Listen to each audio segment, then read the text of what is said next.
ورحمة الله تعالى وبركاته مدر معمل كسر وداعشال من التولس هوجا أجاكم عادين ما أنت واحد تجاوب كسر من دورنا إن شاء الله تعالى قلب كي لو يقارن مثلا قلب كمعادين تدمنتيس مشيت هذا قعدت كواي وحل مثلا سمات إيسوي هي هذا وذاك كرسة واحد شيء يسمى مثلا تصلى كلا ذهب كي بشيء يسمى قيبت مثلا يولوجا وذهب كي سيلفر كي كوبر كي كافتي بشيء يسمى sidoo kale walaal waxay sheegaysaa mataqaanaa range-ga oo ah mataqaanaa masaafada depth-ga ama xagga hoose ah 1 mitir 5 mitir 10 mitir 20 mitir ilaa 50 mitir ayay sheegaysaa xagga mataqaanaa masota distance-gana waxay sheegi karaysaa mataqaanaa masaafada fogaanta 50 mitir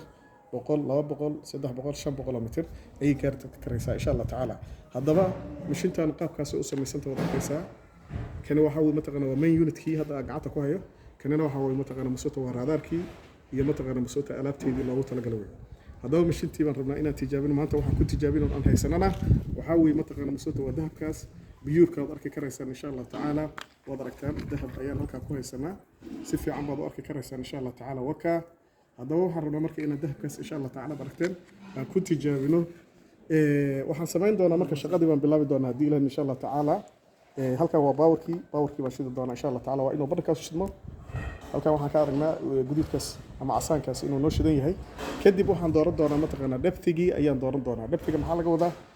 adiga arkaya depth-ga waxa weeye mataqaanaa masootahay waa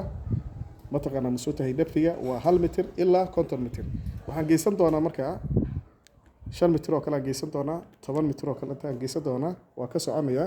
waxaan aadi doonaa mataqaanaa masootahay muxuu ahaa tusaale kaleeto distance-ga ayaan aadi doonaa insha Allah taala